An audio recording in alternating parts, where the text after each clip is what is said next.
Sous l'ère soviétique, de la révolution au goulag, artistes et musiciens n'ont jamais eu de place facile. Les acteurs de la révolution ont souhaité instrumentaliser la musique et la mettre à leur service dans la création d'un État socialiste. Bien que certains s'en méfient aussi. Lénine lui-même disait que la musique de Beethoven le mettait dans un état de sensibilité tel qu'il aurait pu abandonner la lutte révolutionnaire. Après une décennie de relative liberté, les musiciens ont été priés de suivre la ligne du parti.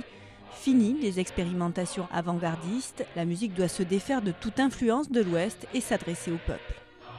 La fin des années 20 est vraiment marquée par une lutte de plus en plus intense entre les partisans, d'une part, d'un courant savant, ouvert aux influences occidentales, et d'un autre côté, aux tenants d'un art prolétarien qui mettrait à bas toutes ces influences bourgeoises et occidentales. Ils veulent vraiment que l'art et la musique en particulier puissent parler au peuple. Ce qui signifie des chants simples martelant toujours le même message, la vie est meilleure sous le communisme et l'avenir est radieux.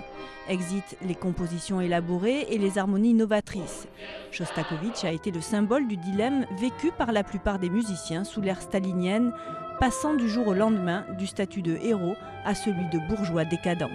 Le grand compositeur vivait perpétuellement dans l'angoisse à partir du moment où le Parti communiste s'en est pris à son travail. Shostakovich s'attendait vraiment au pire. Je crois que toutes les nuits avec sa famille, quand il entendait une voiture s'arrêter dans la rue, quand il attendait l'ascenseur monter, il pensait que c'était les inspecteurs du NKVD qui venaient l'arrêter, qui venaient arrêter sa famille. Tout le monde à cette époque était susceptible d'être arrêté, condamné pour activité contre-révolutionnaire. Certains ont réussi à échapper à la censure, en particulier les musiciens qui avaient la chance de manier les notes et non les mots ou les images que l'on pouvait accuser d'être subversifs. Si vous étiez joueur d'échecs ou musicien, vous risquiez beaucoup moins votre vie que d'autres artistes.